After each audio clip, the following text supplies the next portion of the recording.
parlait. Ce succès, alors c'est pas encore définitif, mais tout de même du Hezbollah, c'était prévisible? Les électeurs du Hezbollah se sont beaucoup mobilisés, contrairement aux autres électeurs. On sait que l'électorat du Hezbollah s'est énormément mobilisé, d'où l'avantage qu'il semble obtenir dans les résultats. Et il y aura des conséquences. D'abord, parti politique, c'est un parti politique qui a quand même 100 000 missiles. Je ne connais pas beaucoup de partis politiques dans le monde qui ont 100 000 missiles sol-sol dirigés vers un autre pays. Donc c'est pas exactement un parti politique, c'est une organisation terroriste soutenue par le Liban. Et une victoire du Hezbollah, si elle était confirmée, ne ferait que renforcer l'axe Iran-Liban.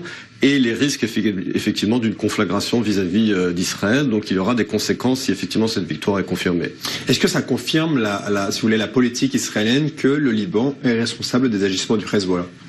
De toute façon, le Liban est un État virtuel dans la mesure où, si vous voulez, il n'y a pas une véritable autorité centrale, il y a un État dans l'État, puisque le Hezbollah, en fait, est un État dans l'État. Il contrôle un véritable territoire, il contrôle une armée, comme je l'ai dit, 100 000 missiles.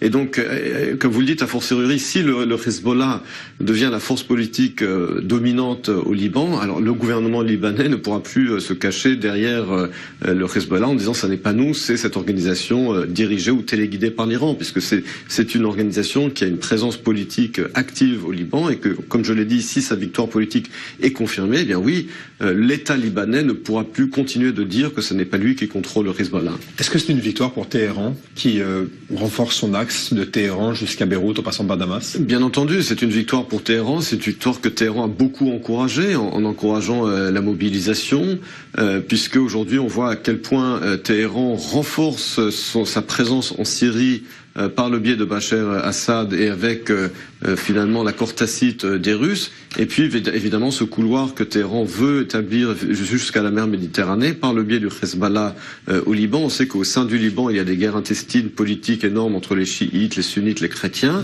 et qu'une victoire du Hezbollah finalement permettrait à l'Iran de compléter finalement cette hégémonie régionale qui va depuis Téhéran jusqu'à Beyrouth.